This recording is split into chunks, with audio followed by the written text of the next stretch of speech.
Hello, thank you for joining us today. I'm here today with Carina Bossu, and she's going to be sharing with you her presentation, Sharing Experiences of an Online HEA Fellowship Scheme and its Impact on Learning and Teaching. So thank you very much, and I'm just going to pass you over. Thank you, Christina. Hi, everyone. Unfortunately, I can't really see the chat box now, but Christina will keep me updated with any questions and anything that you may have. So yeah, my name is Carina. I work at the Open University. Myself and my colleagues have run a little project to assess and evaluate our scheme. Most of you in the UK would be familiar with the HEA Fellowship schemes and Advanced HE. It would be nice to know if we have anyone in the room that is actually not from the UK. Would we be able to find out, Christina? Yeah, if anyone wants to share in the comments and let us know where they're from, I'll be able to tell you. Okay. Well, how about we then go with the flow? And if people have questions or want more explanation about it, then we will address those. So we will talk about the fellowship and the scheme, which is Applaud. We will talk about some numbers of Applaud and the processes, including the online teaching and the support that we give to candidates, what's in for the university staff, what's for the institutions, the impact this is bringing, an evaluation, and still some challenges that remain. So for those who are not from the UK, because I would assume that most people here would be familiar with that, but the HEA Fellowship, it's about recognition of excellence in learning teaching. It's now international, and it's also a demonstration of commitment to professional learning, to your learning teaching professional development. It is accredited by Advanced HE, and it's not only here, it's in many places in the world. Most institutions in the UK have or are members of the Advanced HE, and they do have some form of scheme. So most of them would have not all the routes, but some support to accredit to recognition of HEA, of the fellowships. And ours, the Open University, is Applaud. That's a really cute name, was being given. I don't take credit for that. It was some time ago. It's about accrediting, promoting professional learning and academic development at the Open University. It was first accredited in 2016. So finished in 2020. We are now in the second round of accreditation of this scheme. So to do that, we then ran a little evaluation, which I'm going to talk about in a while. So like I said, it has been accredited. So the current scheme has been accredited and we start on the 1st of September. We run it fully online, even more now during the pandemic and now after, because implementations have been made that will remain. It's not a taught program or module, but we have now put some structure around it. It has a bit of some characteristics of a module, like a cohort, for example. So we have 3 cohorts per year we offer to our colleagues at the OU. We only recognize 3 categories out of the 4 fellowships available.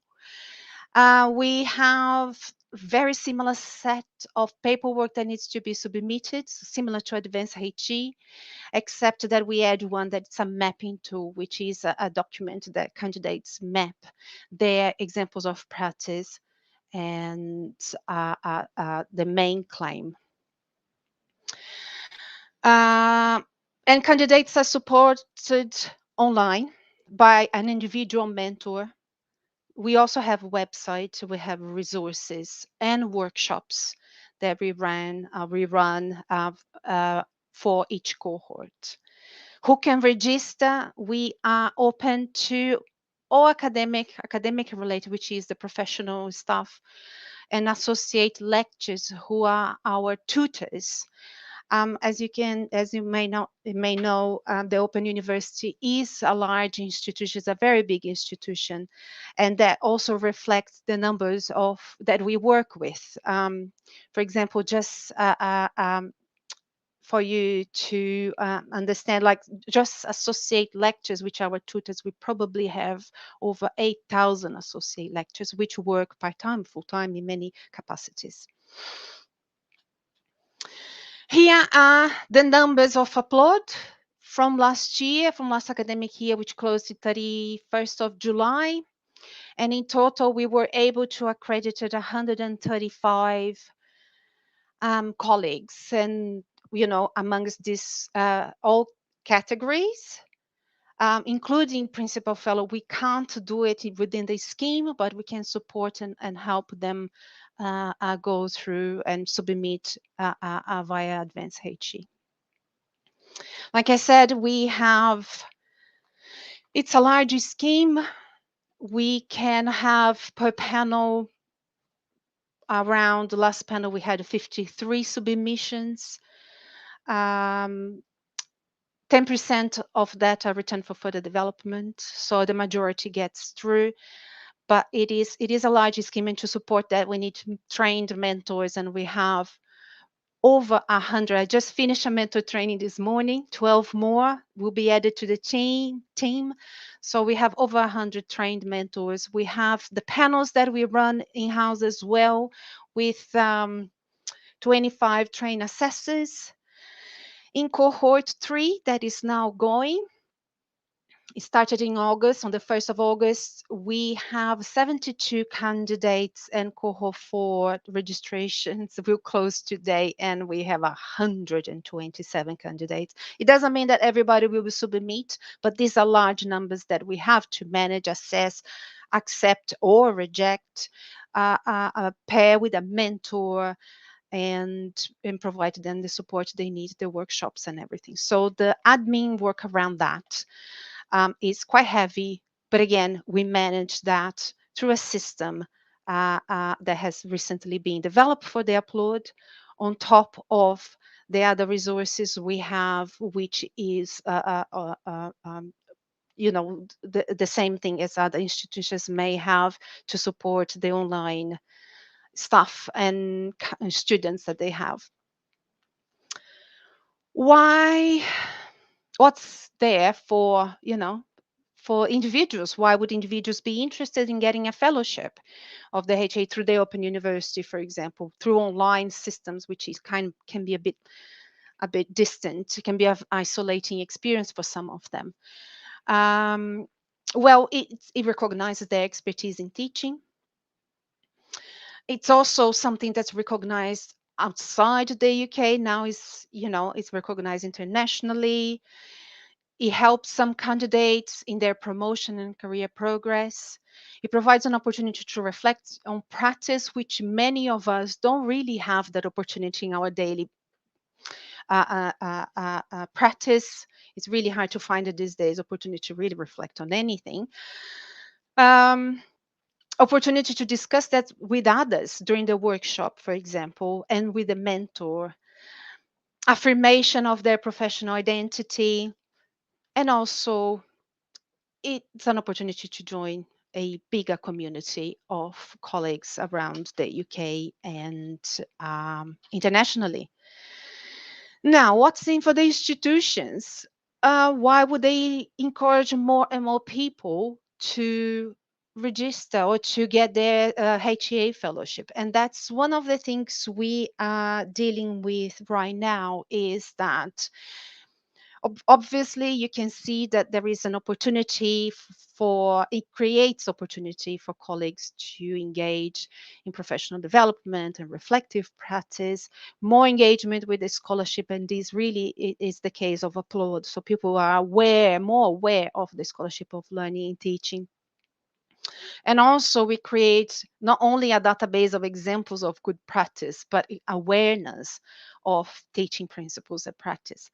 But again, I put the last one there in bold, because that's what driving at the moment the demand for us to increase our capacity, which we don't have at the moment, is that the sector is pushing for a greater number of recognition, because that then says in their mind, it could be true, could be not true, but it says that then, the larger number of fellowships institutions have, better teaching they could deliver. So it is kind of an excellence a target for institutions. So excellence in teaching, sorry, and is now reporting. We are now reporting our TEF.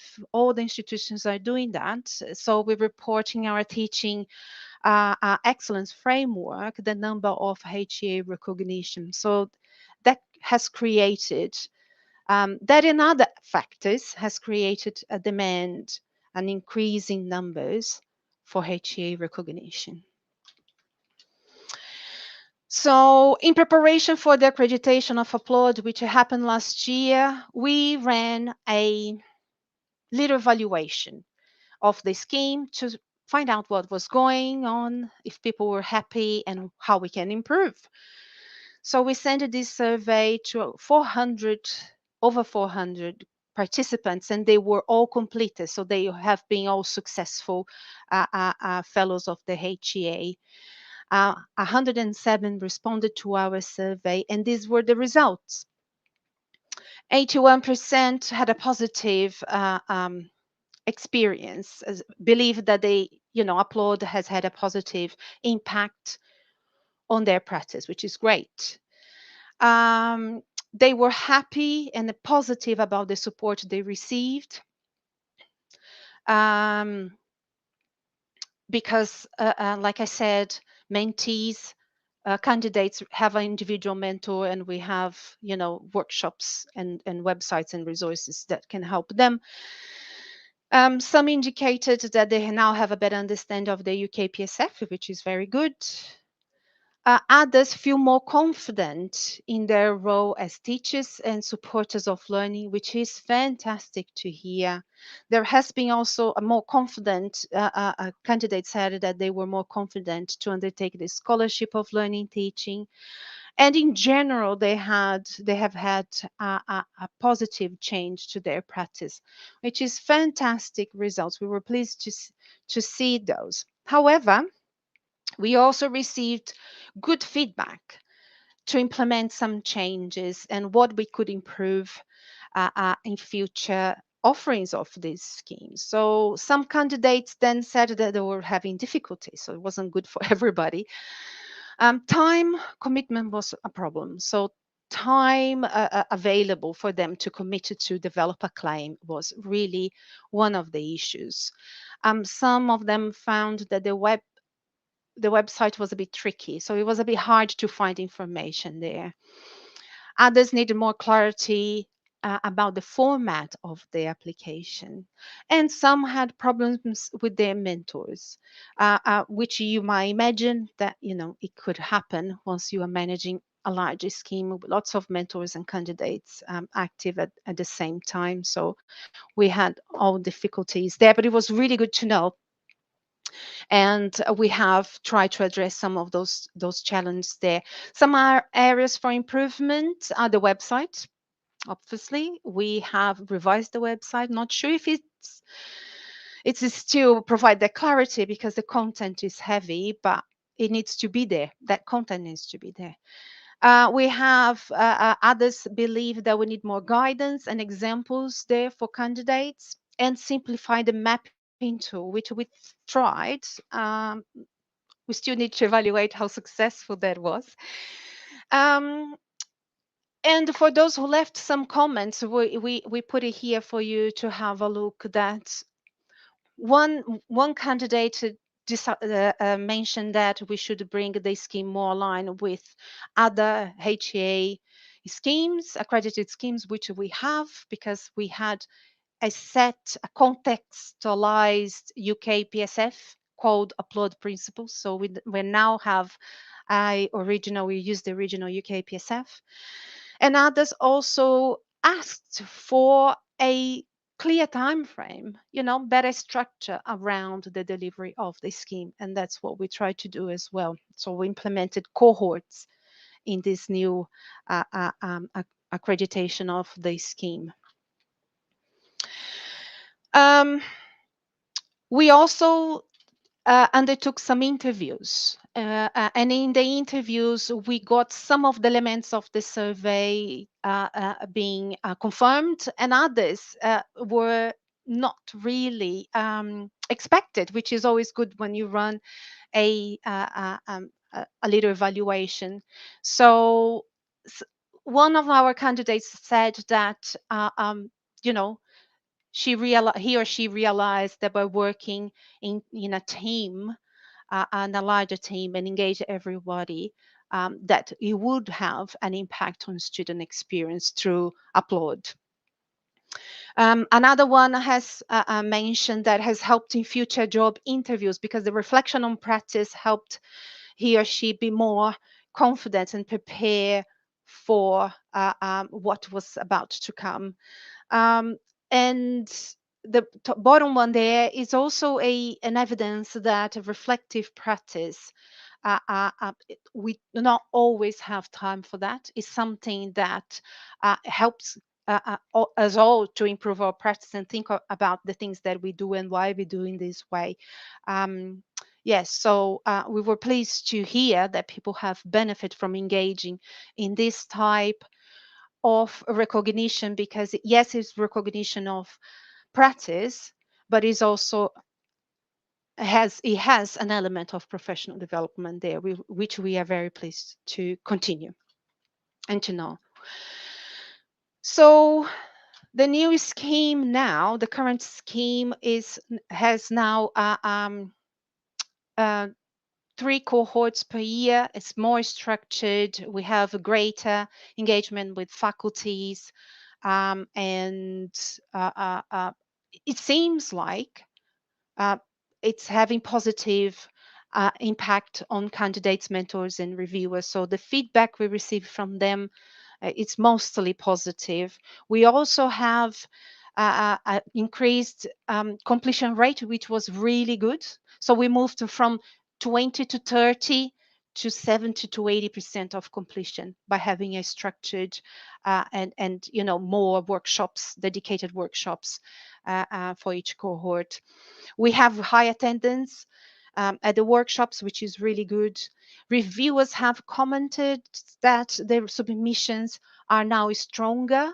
So we are also getting better approval rates there. And mentors like the structure of cohort because we have then registration date, starting date, and submission date. Not that we didn't have a submission date, but it was candidates could then decide to submit next time and next time and next time. But now, if they decided to change, they have to register again. But challenges still remain. We have more demand than capacity.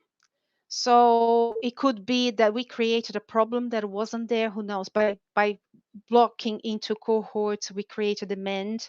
But I believe that demand it's pushed by institutional policies and other things, other factors as well. We have a gender inequality in the scheme. Unfortunately, we have more female colleagues completing and engaging in the scheme, including mentoring and reviewing, than our male colleagues.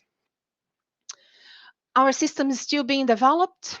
It's taking much longer than we expected, but probably not new in higher education. And we are still planning a new evaluation of this first year of the new scheme, which is start 1st of September 2020. So if you want, I would say if you wanted to have a look, go on the website, but it's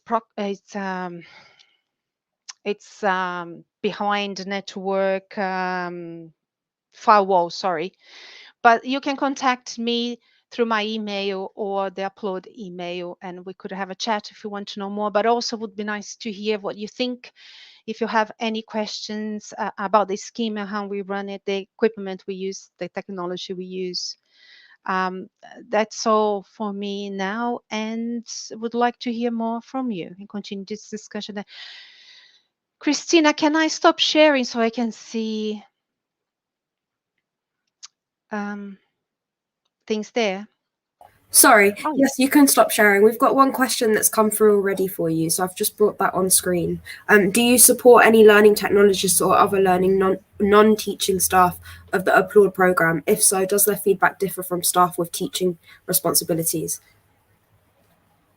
yes. So we include, Maura, thanks for the question. We include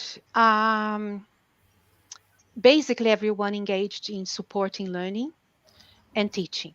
So the library colleagues, the learning design colleagues, the curriculum manager, the staff tutors. I guess this is a bit of OU language for you, but we do. Sometimes they are not focused on technology. They are not working directly with technology, but because OU is a distance education, everything that we do, we tend to involve technology. So the learn design that we would have, it would be, it would be involving technology in any way, shape, or form, because that's how students will receive the material. That's how students will engage with tutors. Students will engage with lectures. So yeah, so everybody around that in supporting students and academics, because my role is being an academic developer. So I'm a senior lecturer, academic professional development. So the work that I do supporting others is recognizing. Recognized. Sorry. So you help a lot of different organisations and people as well, yeah. So sounds like Within my institution, it's all within my institution, because the applaud is the system is kind of tailored to the institution and what we can and we can't deliver. And that's why Advanced HE tends to, let each institution have their own accredited scheme, because it is to match to the institution needs. But everything that we do, including panels, it is using technology. And now we have a new submission system, so candidates now can submit through a system, and from that system we then send it to reviewers. We allocate reviewers for that. Just got another question pop up from Mark. Who trains students to use learning technologies at the Open University? We have a range of support for students. Mark, thanks for the question. Well, there are several. Well, their first point of contact is their tutors, but there are also resources on the internet. And as they register, they are given a toolkit of things that will be used during the teaching. And they will go through this. If they have any problems, they go to their tutors. That is the first point of contact. But there is a lot of IT support for the candidates as well. So normally they are kind of aware what technology are going to be used, because they will receive this pack of resources, and that will also mention what they will need to know and what will be used with them, because each faculty uses a different technology or different tends to have some. The bulk of it's standard, but they do have other options if they want to use in additional to the standard technology. We've got just some more time, slightly more time, if anyone's got any further questions.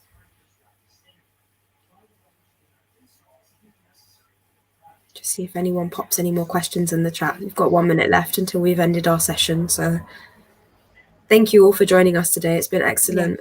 Yeah. Carina's done an excellent presentation. Been really interesting. It's hard not to know who is here. It's great to carry on the conversation though on Discord. We've got our resources channel that a lot of people are sharing resources in. So if you wanted to put your slides on there, people can carry on the conversation and ask questions. Moira's just said it would be interesting to know more about how Applaud supports non-teaching staff on gaining HEA accreditation, because the HEA scheme itself is quite focused on teaching activities. Yes. So that is a struggle I have with some colleagues, because they feel first more they are not very confident about applying for a fellowship because they read all the vocabulary there and the resources that Advanced HE provide, and they feel like, oh, I don't have this teaching. That's not what I do. Practice tutors it's another, in nursing it's another issue. So it will be really good. I'm happy to share resources and strategies that I use to help and build the confidence of these non-teaching colleagues that support learning, and do so much to help our students.